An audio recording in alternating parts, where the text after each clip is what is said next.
Hi and welcome to the show. Today I'm going to be doing a response video to the Southern Sega Gentleman, who made a really good video recently about the state of the retro scene and how he saw it.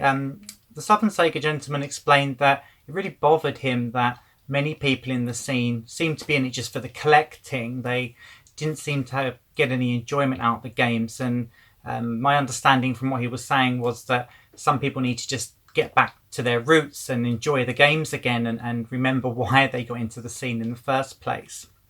I'm 100% behind that, and not just because I saw the video, actually because I found myself in this trap probably the last 6 months or so.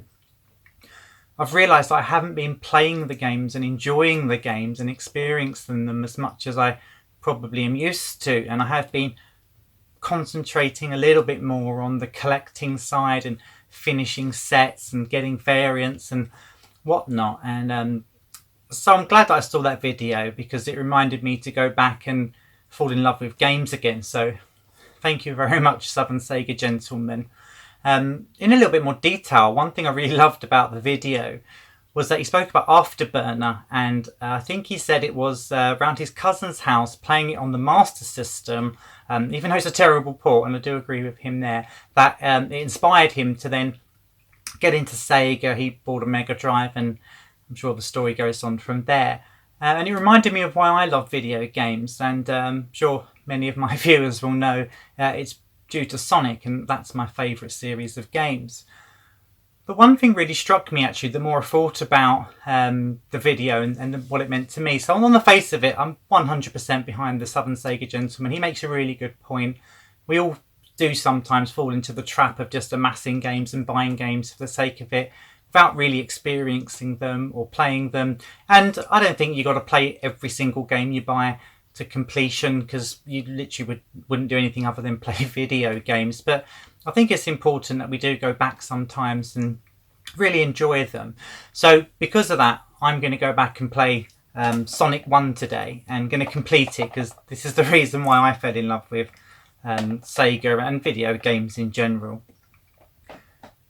But there is another point to this collecting lark that I personally think that the Southern Sega Gentleman maybe missed in his video, but this is my opinion on it.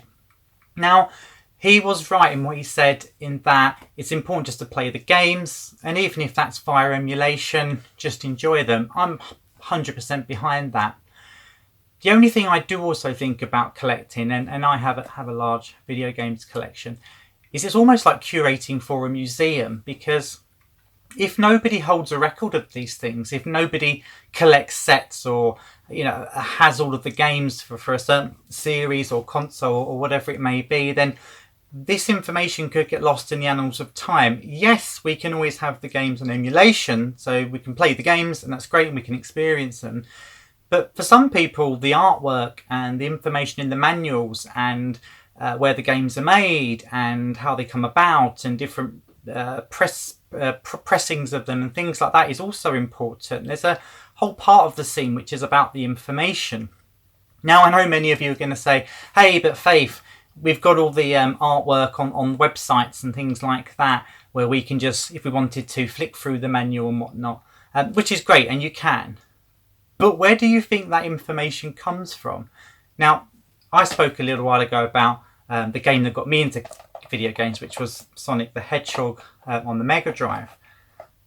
But I really love Sonic, so I collected all of the games, or trying to collect all of the Sonic games from around the world. Now this is just Sonic the Hedgehog 1, and we've got games from Japan, Australia, America, Greece, Brazil, Asia, all sorts of different places. Now, for me, it's important that I have this information so I can experience the game in its entirety. I want to see all the different artworks.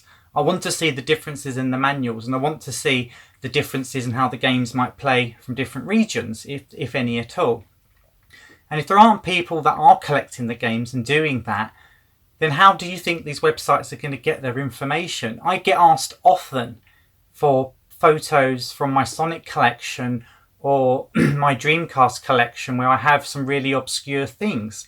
So while I do agree it's all about the games and playing the games, I do think there is a place for collecting, and it is important, and sometimes it can be just as important as playing the game and experiencing it, because I wouldn't want Sonic to get lost to history.